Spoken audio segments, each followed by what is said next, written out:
let's begin.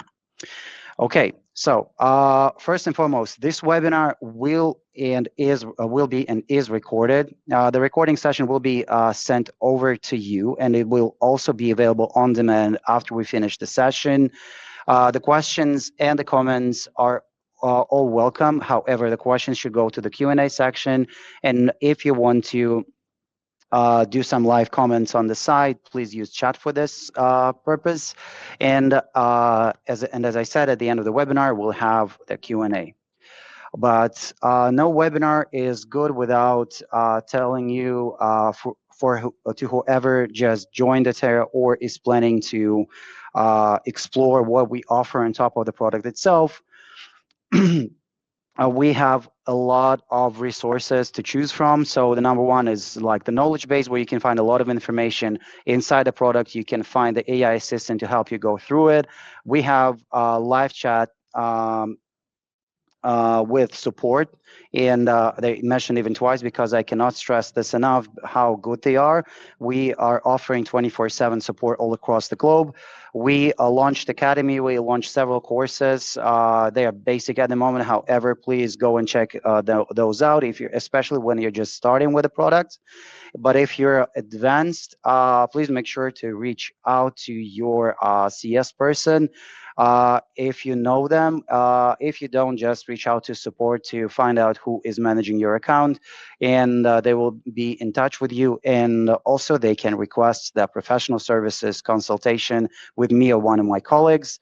Atera's community is the place where people share their bright ideas about which cool use cases they came up with. And also, last but not least, please feel free to sign up for the upcoming webinars. We also have the recordings of the previous ones. However, like even this Wednesday, my friends and colleagues, Bill and Lee, will be doing a ticketing advanced webinar. So it will be useful to anyone who is stuck with their ticketing automations and want to advance with technician groups and advanced queuing using custom fields and whatnot. So make sure to attend this webinar too. It will be also about like 45 to 60 minutes. And Lior, thank you so much for posting this comment and pinning it for the audience. Okay, what we will be covering today is actually a lot. I know it will be a lot of information, but I'm more than happy to do this for you. So why patches fail, not specifically inside Atera, but all across the board, how to actually approach it from the Atera's perspective. This is so-called the 6 profile fix. However, there are more profiles to create.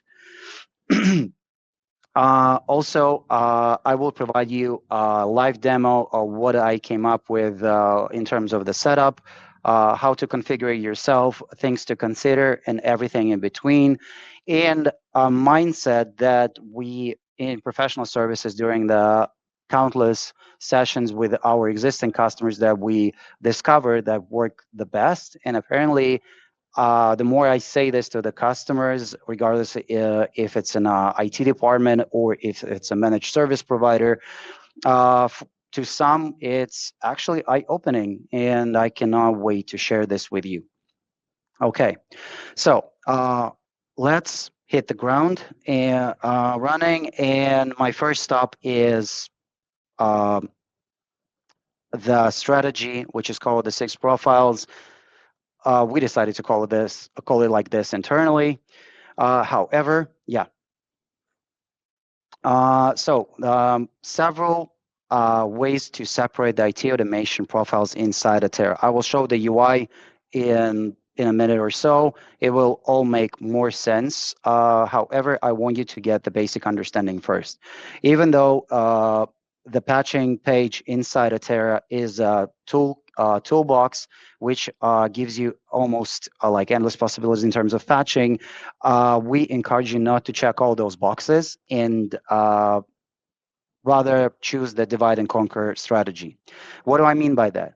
As you can see on the screen right now, the first icon on the screen is the critical OS patches. It's one of the key elements to success, because critical OS patches tend to require, for some reason, they tend to require a reboot after they've been downloaded. So this is something that may bring disruption into the work day of any of your colleagues or your customers. And this is why it's extremely important to isolate them from anything else and do this task alone. I'll elaborate in more details uh, very, very soon. Non-critical updates, it's anything but the critical ones. So basically, it's all the hardware drivers, it's all the definition updates, and all the roll-ups. I don't know, tools updates and everything in between. Everything and anything that doesn't require a reboot. So most of the non-critical updates, they do not require a reboot. However, the ones those do, you know them perfectly well. So make sure you don't combine them into one basket with the rest of the patches, which do not require this, because the reboot it's a minor but a disruption to someone's workflow. So make sure you know about this. The third one is the software. So the software can be managed several ways inside Atera. Number one is you can install software through Atera, or you can patch the existing software, and there are a couple of cool tricks that you can do with the legacy software. And by legacy, I mean the software that existed prior uh, to Atera's times in your in your IT management. So this is something that I will be showcasing when we will switch screens and go to the product demo. Okay, scripts. Scripts is something that you can include into your IT automation profile. However, whenever you're dealing with the scripts, please make sure that you are aware that uh, of the following fact, that scripts inside Atera, if you inject them into the IT automation profile, they work just fine. You can add as many as you like per IT automation profile. However, if they have any type of dependencies on one another, for instance, if the script A needs to install something and download something prior from your FTP server, for instance, and then you need to inject a configuration file which has a dependency on the success of the step number one.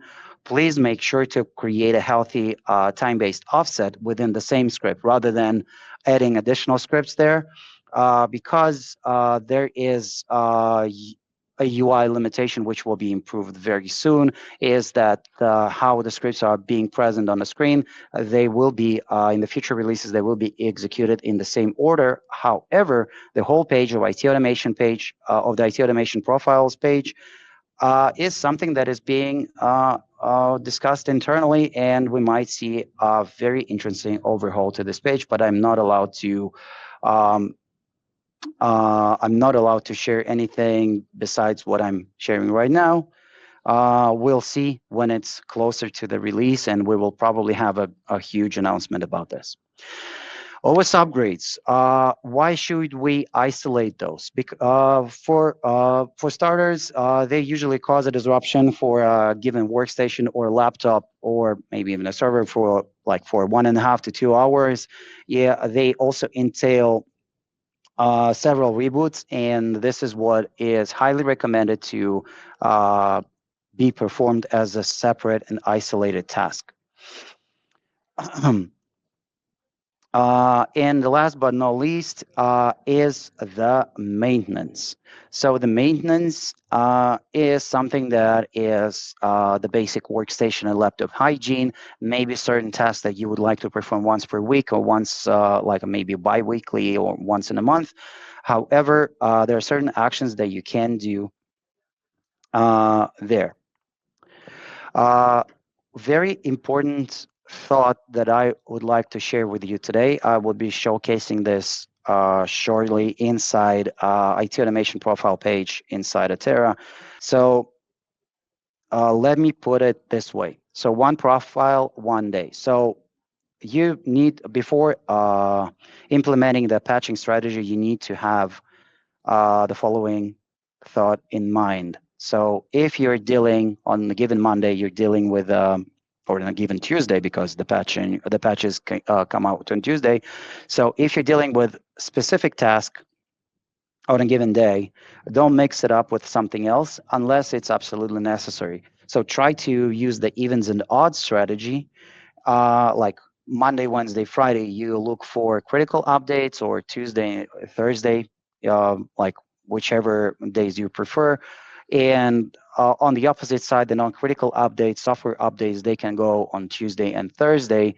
However, there's a trick to it, because I talk to customers several times per day, like 4 or 5, and what I see the most is that the patches are scheduled to some unrealistic times, like 1 a.m., 3 a.m., 4 a.m. And there's a very interesting fact to it, is that the devices in this time, they actually uh, are inside someone's bag, and they are with a closed lid and they're not working.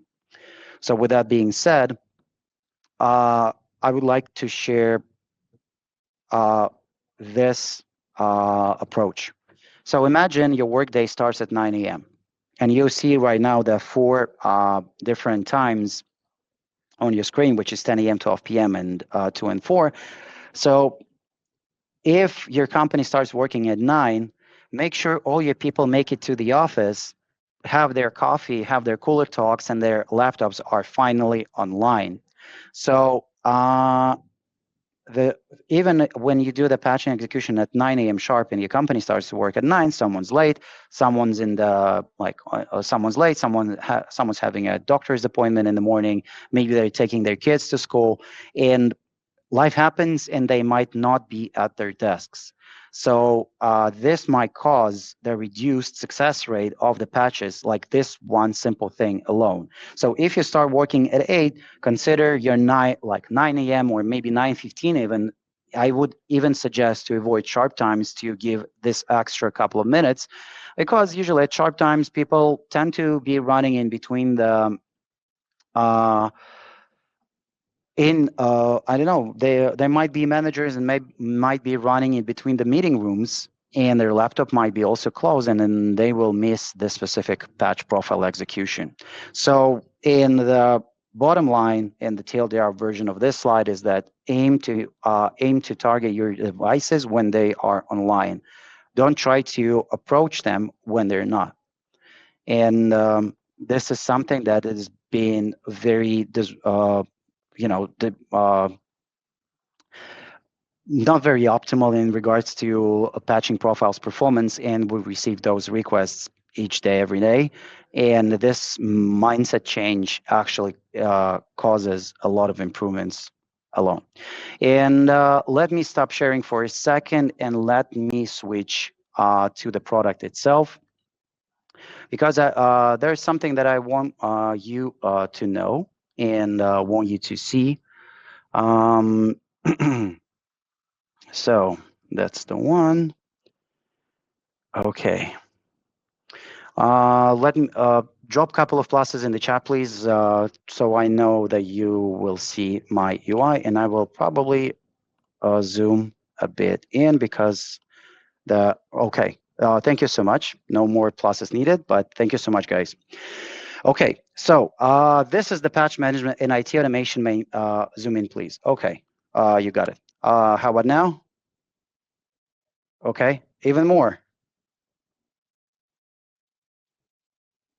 Okay, I think I zoomed enough. It's like 150%. Okay, once more. Okay.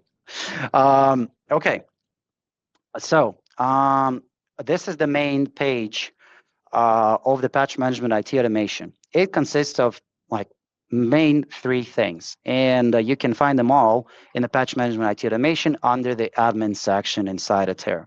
So here you will see all your patches that are available to you, and you will see two global, very important settings. Number one is excluded patches, and number two, the default offline agent execution preference. Let's start with the excluded patches before we go to into the patches themselves. Excluded patches are can are like the list that you will see will be tenant specific. So basically, my like 107 pages here may not be something that you will see. You might see up to 500 or 600 pages, depending on how many devices you have, or how long you've been with Atera, or can be many things. And uh, because of the way there is a conversation in between the Windows servers, Atera, and your endpoints, what you might experience, I don't know, I can try to type in 2017, maybe 19, maybe 20. But we're doing pretty good because I excluded a bunch of updates already. I don't have many outdated ones. However, what we found out, what's causing a little bit of confusion, even in the reporting aspect of patches, that your devices might still report that they technically can install something from 2017, 18, or 19. This page might help you. You can exclude patches here, and they will be excluded from all the IT automation profiles. However, it might take several minutes up to maybe 1 hour of someone's work. However, it's worth it because it will improve something that I will improve the numbers in the patch management dashboard, which I will be also showcasing today.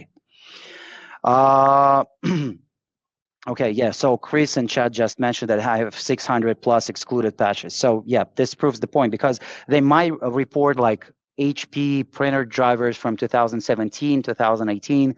It's something that is disruptive to the numbers, and it just spoofs the numbers and defeats the purpose of the reporting accuracy. And yeah, so it's something that you can definitely improve right off the bat. However, for these excluded patches to be actually excluded from the patch management dashboard, the devices that actually reported them, they need to show up at least once. With all that being said, there is one more thing that I want you to take into consideration. Atera has something in the settings that is called, it lives in the account settings. It's called the retired devices policy. So what does it do? The retired devices policy lives in the agents tab in the global account settings. The retired devices defines the amount of time that the devices haven't been seen online. Can be 1 month, can be 2, can be 3, because I don't know, like people go on vacation, sick leaves and whatnot. However, the the amount of time which is displayed here, it can help you to go to the devices page and actually in the filters, in the availability, filter them out and maybe delete them from the console so they don't create noise. What we noticed is that people put like 9 months or 10 months sometimes, and it be maybe not representative. But also still, these devices, somewhere back in time, they just reported back to Atera, and they just create a little bit of noise. And as you can see, like some of the devices, like I have a lot of synthetic data, so some of them are online apparently, but the last login was on 2021. So maybe something that is not totally accurate for my demo environment specifically, but when there was a real devices, this is something that you will be seeing. A very important thing to know about about the retired status is that it takes effect immediately. If you change the value, you will see the results after like 5 seconds or so. Okay, let's go back to the IT automation, IT management automation page. So you can see the excluded patches here. I just explained those, so feel free to grab those and grab those patches which are not uh, applicable to use and exclude them. And let me talk about the settings about the offline agent execution. So the patches can be executed by default by online agents only, which we do not. Sorry. Sorry. I just got confused. So the online agents only is something that we strongly recommend to use just for Windows 11 upgrades. I'll explain why. Um, the best practice is to queue for up to 1 or 2 weeks. So Atari keeps on looking for those devices. And imagine you have the task A, which happened on Monday, but Atari for up to the next Monday, if the device shows up online, Atari will know that this device is still alive, and it will try to install those patches. And it will do the next upcoming task and the previous one, so the device gets eventually up to speed. With that being said, let's go to, so go to one of the profiles. And as you can see, I want to prove the strategy to you. So this is the strategy that we implemented with many customers. To the one for the people who didn't attend the Terraverse and didn't hear it directly from LV Geras from Technoserve. So this is the strategy he's using himself, and he said this actually works, and they went from like the mid 50s percentage wise success rate to high 80s, low 90s, because they were able to catch the most devices online. Let me explain. So at the top of the page, you'll see the scheduler, and as you can see, it does its thing on Monday, Wednesday, and Friday, 10:15 a.m., 12:15 p.m. And also, if you're having devices all across the globe, uh, we encourage you to use one of the most recent additions to the platform is to use the device local time zone, because otherwise you'll have to do a lot of math for those devices who are located not in your time zone. And Atera takes the account time zone. It can have just one uh, it can have just one time zone for the account as of today. However, device local time zones, Terra doesn't care about that. Doesn't care about the account specific time zone, but it will be device local time zone. So if you're in the United States, if you have Eastern, like Central or Western time, device local time will help you out significantly. Same goes out to the APAC, like people who are in the APAC, who are spread across like the Europe, maybe UK and United States. Maybe you have customers across many countries.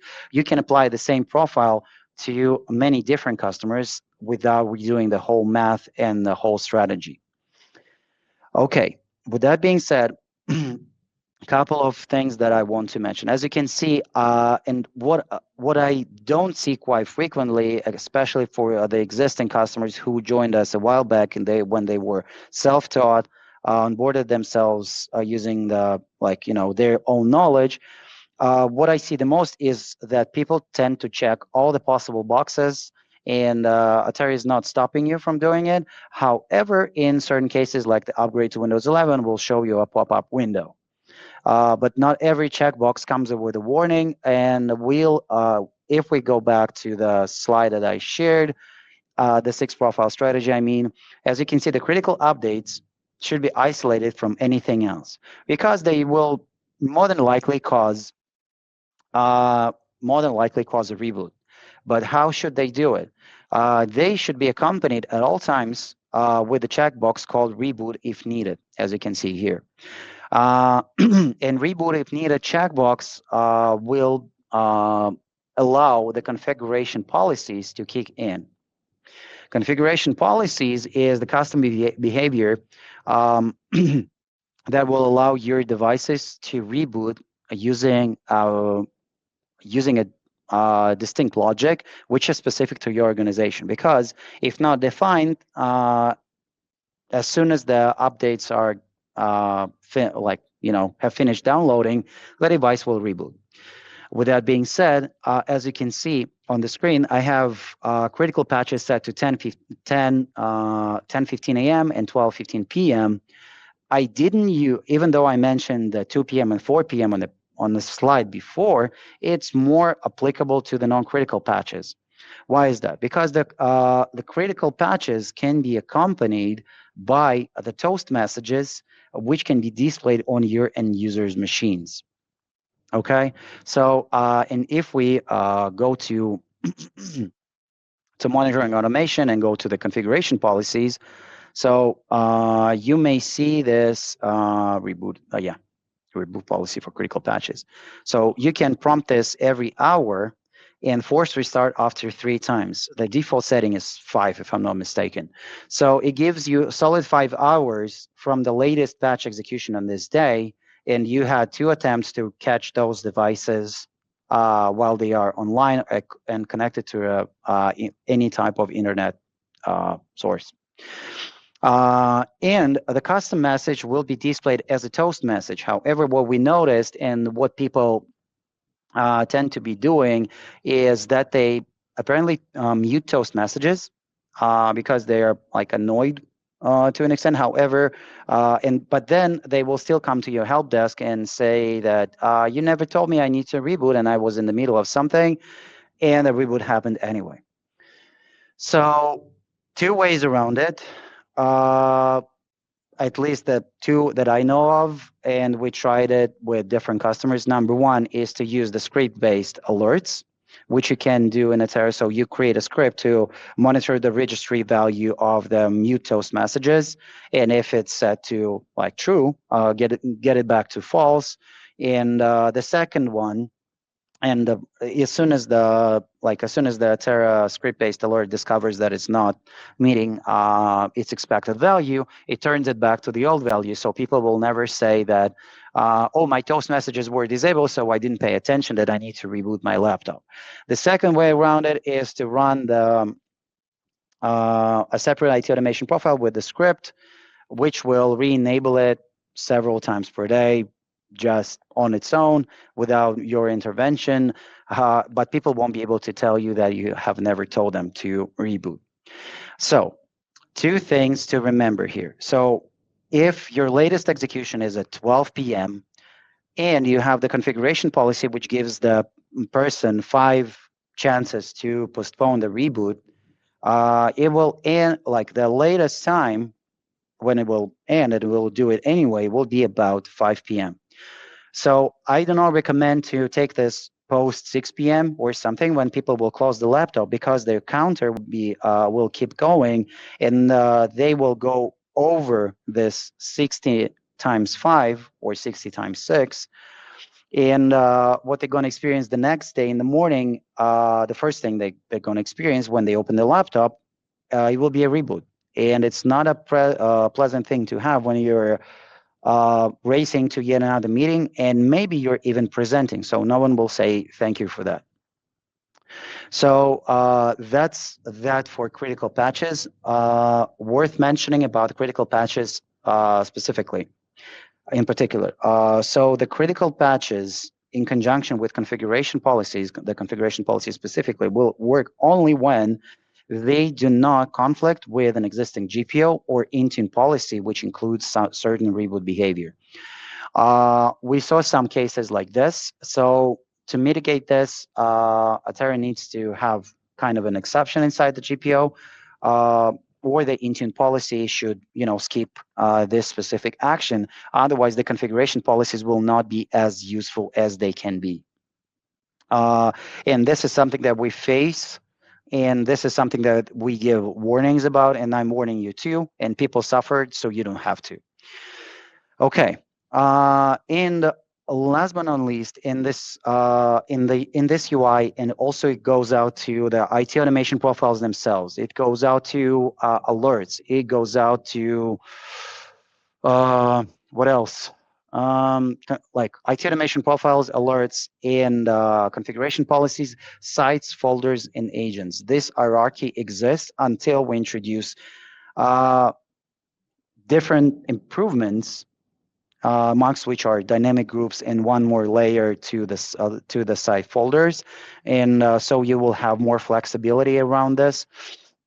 But as of today, the recommended strategy is to go with folders, avoid blanket solutions, because inside a site you can have a very, very cautious or anxious accountant, a payroll specialist, who will not enjoy his or her device being rebooted while he or she is working on pay slips. And C-suite is they most likely will go under the agent-based approach, because they require an exclusive treatment, and management doesn't like to be disturbed. And this is why there is a warning here that you need to assign a policy using the agent page. So this is these are some things to consider, and the folders approach, as I said, this is the way to go. because because inside the site you can have many different types of devices, and so it might not work as expected because you can have different types of devices, and some people just might not enjoy, and for some devices just may not be applicable at all. Okay, let's move on. Critical patches, non-critical patches. So same page, but as you can see, critical patches are unchecked. Reboot, if needed, is unchecked. And I have 4 executions, exactly as I mentioned on the slide. And as you can see, device local time zone, queue for up to 2 weeks. Don't forget to add yourself or maybe a couple of your colleagues to send the email to whenever it runs. And the profile assignment, so you can go with, like, for instance, like the headquarters New York and do the Windows PCs right here. So this is how it will look like, and you hit save, and now it's folder specific, and whenever it runs, so you will get an email with the success rate and how many tasks were executed and to what extent. Okay, one more thing. About one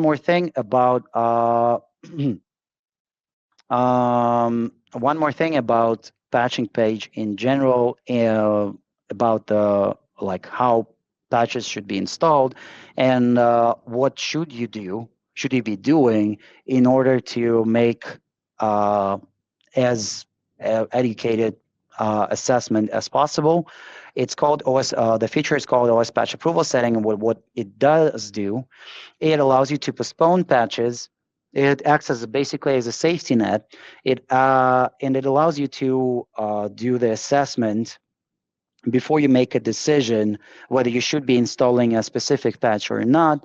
It can be anywhere between 1 and 30 days. 1 is here, 30 is on the other side, and you can even add patches here, and the KBs will be highlighted, and in the bottom left it's a small hyperlink, but anyway, it will lead you to the Microsoft KB article for this specific KB.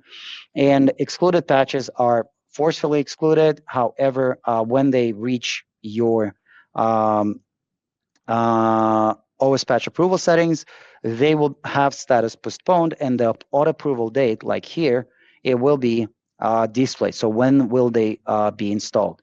Pro tip: don't be a stranger to, even if you don't use ticketing in Atera and you just use Atera for RMM purposes, you still have the ticketing functionality, and I would encourage you to, whenever you're creating new tickets, when you have this page in front of you, click on the schedule ticket and create a recurring task for one of your technicians to go to those IT automation profiles and schedule the check for later.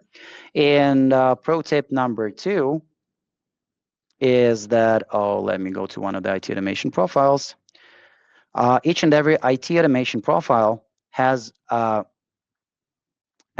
static link. So it's like RMM/IT automation/patch approval/154. So let me paste the link somewhere here so you can see it better. So as you can see, this /154 will lead your technician directly into this page. So less clicks, more time saved. You're welcome. So you can create a scheduled ticket and paste the link to this specific profile so he knows to which profile should he go to and check. This is something that we started to recommend, and it works pretty great. Yeah, because you can just paste this link into the, like, here, and as you can see, it has become blue. So you can do the check, or one of your technicians can do the check, and it will go until it will go on a weekly basis until it doesn't. Okay. So moving on from there, software installations. Let's study this on the, in this profile. So not to confuse you, I will uncheck everything here.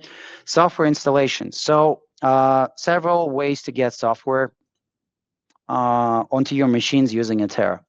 So there might be new software in place. There might be a software which existed before Atera's times, and there might be software which you might install, which might be like proprietary to your organization. And with that being said, you can connect your Azure artifacts, MyGet or JFrog Artifactory to Atera. Atera will act as a middleman, as like a UI, and you can upload your custom pieces of software and combine them with the publicly available ones. By publicly available ones, we are using two repositories. One is Chocolatey, second is Winget. We recently added the Winget to give you more options to choose from, and Winget is more secure. It doesn't have a known limitation of Chocolatey, which hits the error 429, if I'm not mistaken, when it's just too many installations per minute per IP address. So Winget doesn't have it. However, it has less software options to choose from. So pro tip how to trick Atera into thinking that it should do something with the legacy software which has already been on the laptop before Atera came in. Add this software to the software bundle, so it will trick Atera into thinking like the software was installed using using Atera, and it will patch it accordingly. If you click both check boxes for Winget and Chocolatey, Winget will be checked first, and Chocolatey will come second. Careful though, Winget, if you don't exclude the software which is not expected to be excluded from being patched, you can. The logic is to inject the command winget upgrade dash dash all. So if you don't want to upgrade something or you have compliance to follow, please make sure to exclude these pieces of software from the Winget update method. Now on to onto a very, very important topic, which is crucial for 2025. It apparently lives in the analytical report section under OS overview. Starting from the tier 2 of subscription, you have the ability to view this report. Starting from the tier 3, regardless of the product, for the IT department of the managed service provider, you have the option to assess your environment, how many devices are eligible or not eligible to be upgraded to Windows 11. Okay, so you can have an upper hand on I don't know, upper hand on giving your compliance department this information, or sorry, not compliance, but procurement department, so you can make strategic purchases in advance, not to wait until October. And how do we even get this value? Okay, so it's a combination of several parameters, and the Windows 10 to Windows 11 upgrade. And by the way, in this filter, like when you click on the bar, the name of the agent is clickable. And when you click on the name of the device, you will see it will lead you to the agent page.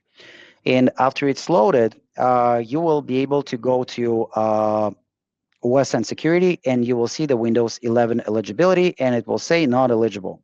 If your device is on Windows 11 already, you won't see this field. You will see this field only if your device is on Windows 10. So it will check. It will go and check if you have enough free space on the system drive. If your hardware matches everything, apparently the amount of RAM here is not sufficient, even though the Intel Xeon is more than capable to handle Windows 11. So you get the idea. And also, it's a virtual machine, so maybe you are, and it's under like the hypervisor. So, yeah, this is something that it may be not the best example, but you get the idea that we check many parameters in order to display the Windows 11 requirements. And kudos to one of our CS managers, Gina, from the strategic customer success team. She was the one who initiated this for the company. And now you can see this field, and you can sleep a little bit better at night, because October 14, 2025 will probably send a lot of absolutely capable devices to landfills, which is disappointing, to say the least. Okay, on to the next topic. In the IT automation profiles, you have the like I will do. Probably I will have 5 more minutes to explain a couple of topics. Scripting. So I've seen some questions on the scripting topic. Um,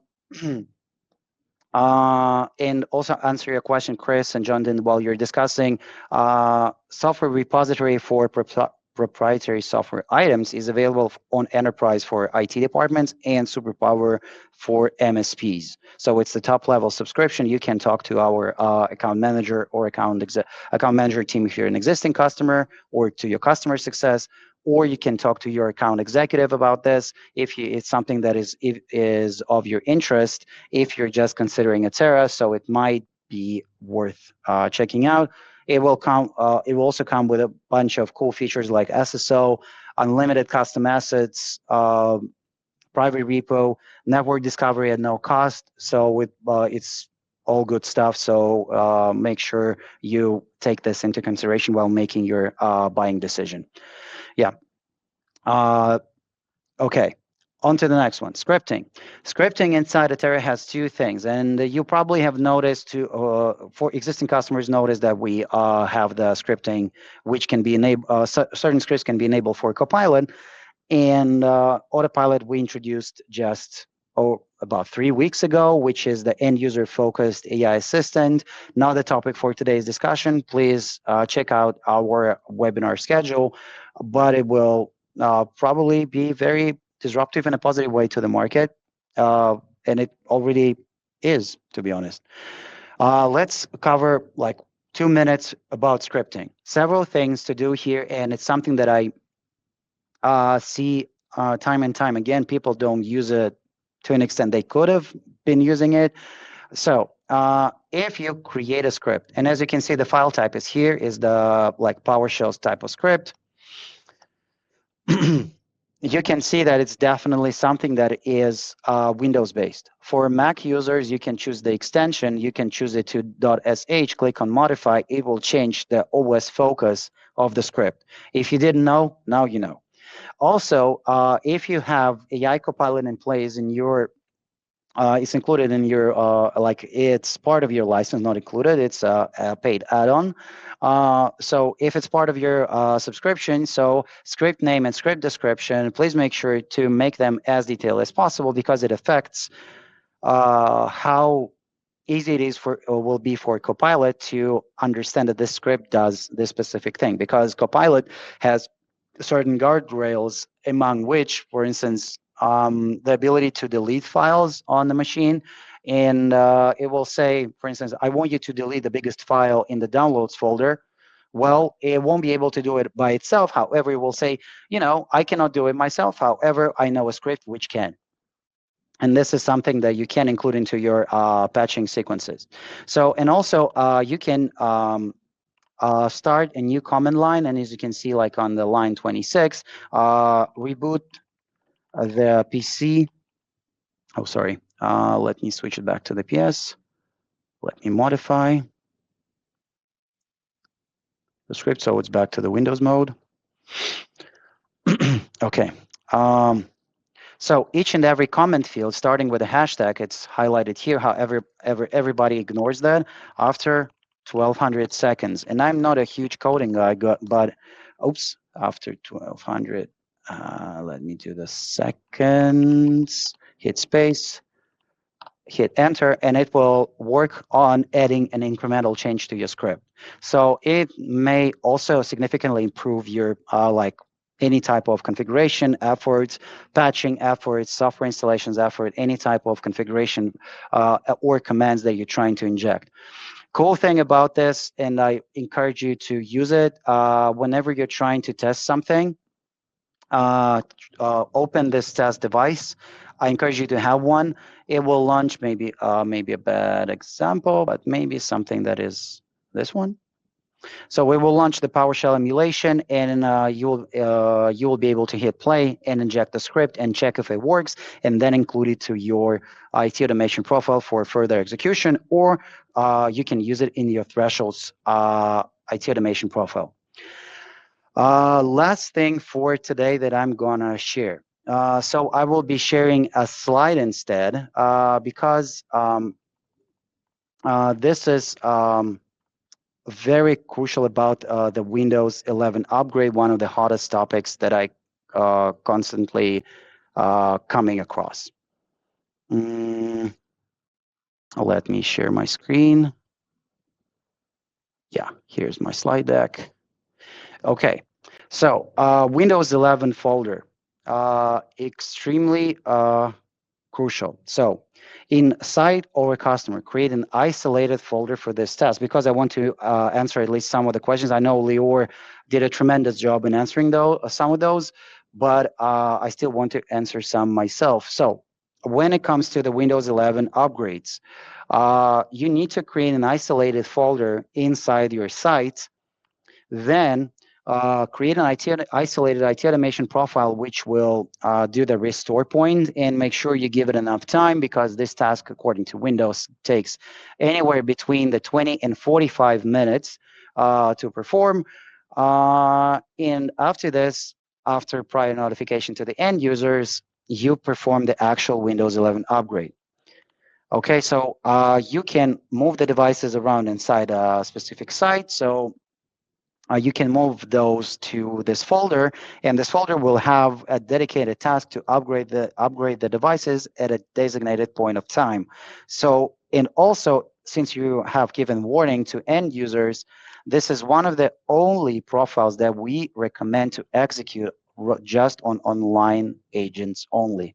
Or Atera will keep on looking according to the queuing uh, logic, and yeah, people don't want to have their laptops uh, turned into vegetables for 2 hours during the day, so maybe they don't have to. Okay, so that's that.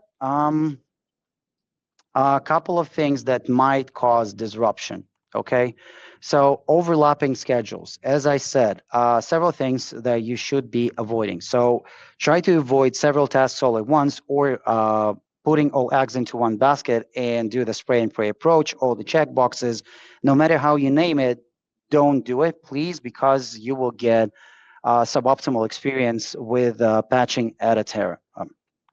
Second is conflicts in reboot policies, and if it's something that is inside your configuration policy or it's inside your maintenance task, make sure they do not interfere with one another to prevent them from actually doing damage to each and one of those.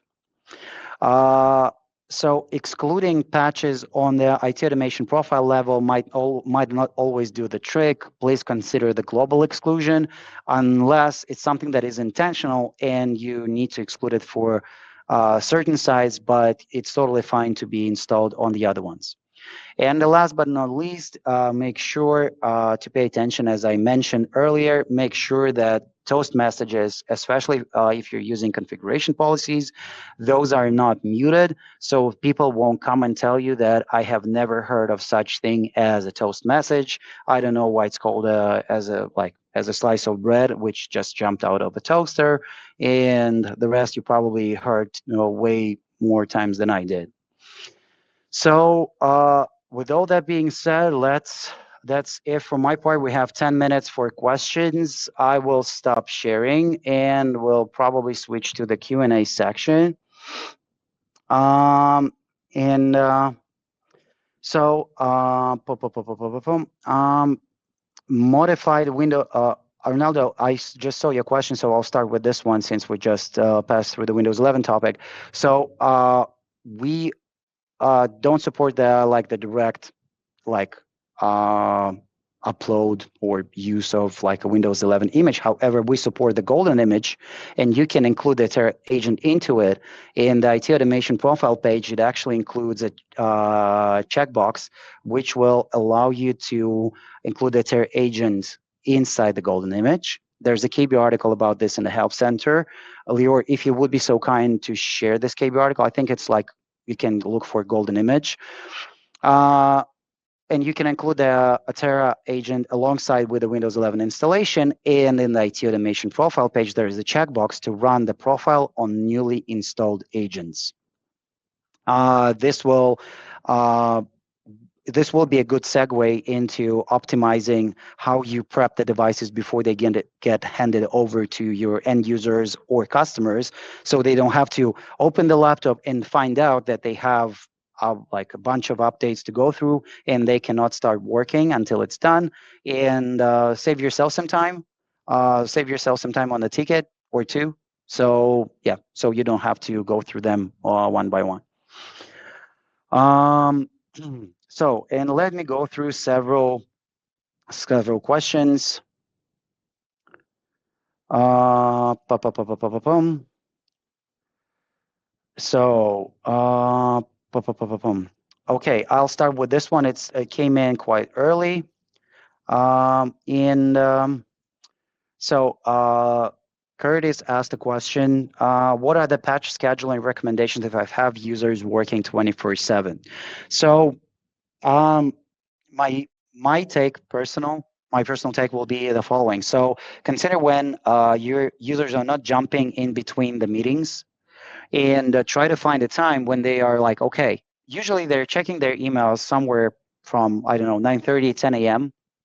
Then they go to the internal meetings. Then at 1 p.m., most likely they have lunch. And more than likely at 2 p.m., they go to sit at their desks because they are digesting. And maybe it's a good time for a sure shot for executing patches um, at a given point of time. For the people who work at nights, please take a look. If you're using our help desk, my take will be the following. In the report section, you will have the ticketing summary. I think it's in the ticketing summary. You will see what are the hottest times for your like end users and help desk when you get the most tickets. So it can be interpreted in several ways. So number one is make sure as many devices are online so they submit more tickets. However, to find a good balance in between being disruptive to your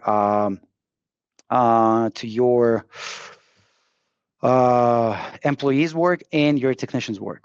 Also, a very common thing about how to avoid being disruptive and how not to put extra load on your network is something that people who use Intune are familiar with. So you can apply the same strategy, but in a slightly different way. In Intune, this terminology is called rings of updates. So ring 0, ring 1, etc. So in Atera, you can do this by using folders as rings, and you can complement the folders with this uh, very same IT automation profiles, but separate them across the timeline. So it's kind of workaround for staggering, but it's something that we will think over through this year, and hopefully we will come up with something, because I know there are certain customers who have either people in the field or limited internet connection, and yeah, this is something that we are aware about, and I think Jason just shared.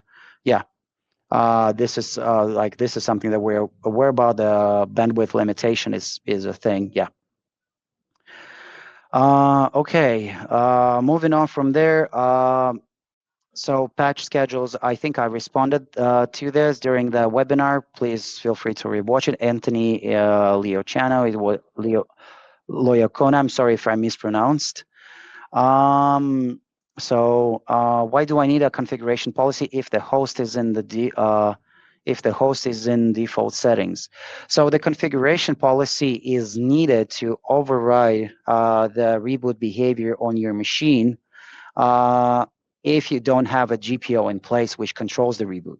Because the GPO, when it does control the reboot, the configuration policy is basically useless. This question is from Peter Zefian. So, and this is why it's crucial to take this into consideration and to use it if you don't have a GPO in place. I hope I responded to your question. Can I generate Aung Mint? I'm sorry again if I mispronounced. I'm sorry. I try my best. My last name is a complex one too. Trust me, people struggle with it. Can I generate alerts or notifications for failed or pending patches?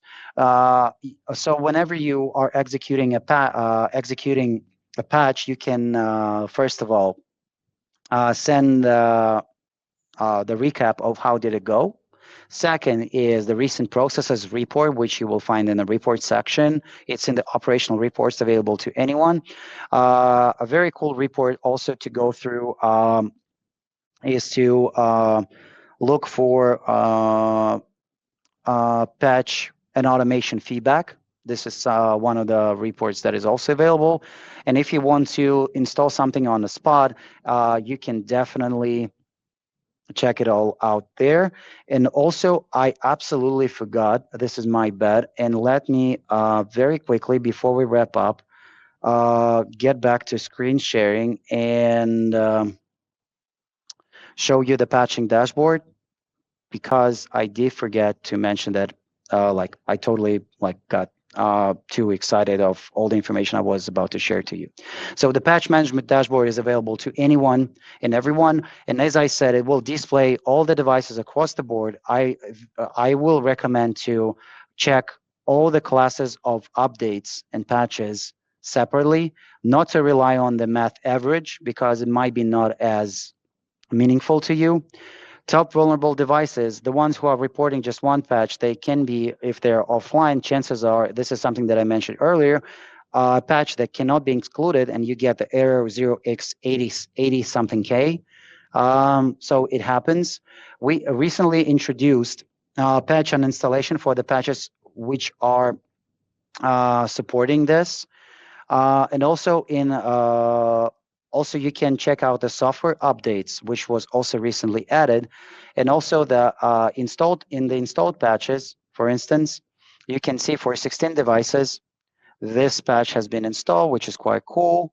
Uh, and then you can immediately see here is an alternative way of checking things out, how they do work inside Atera and how successful each and every installation for each and every KB went. Okay, and if the uninstallation is supported, it will be displayed right next to the installation date. Unfortunately, not applicable to each and every patch, but this is something that is out of our control.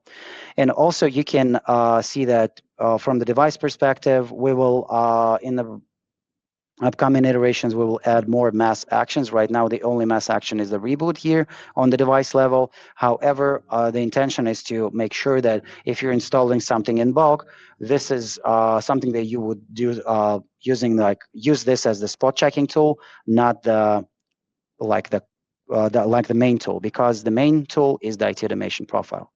And we ran out of time.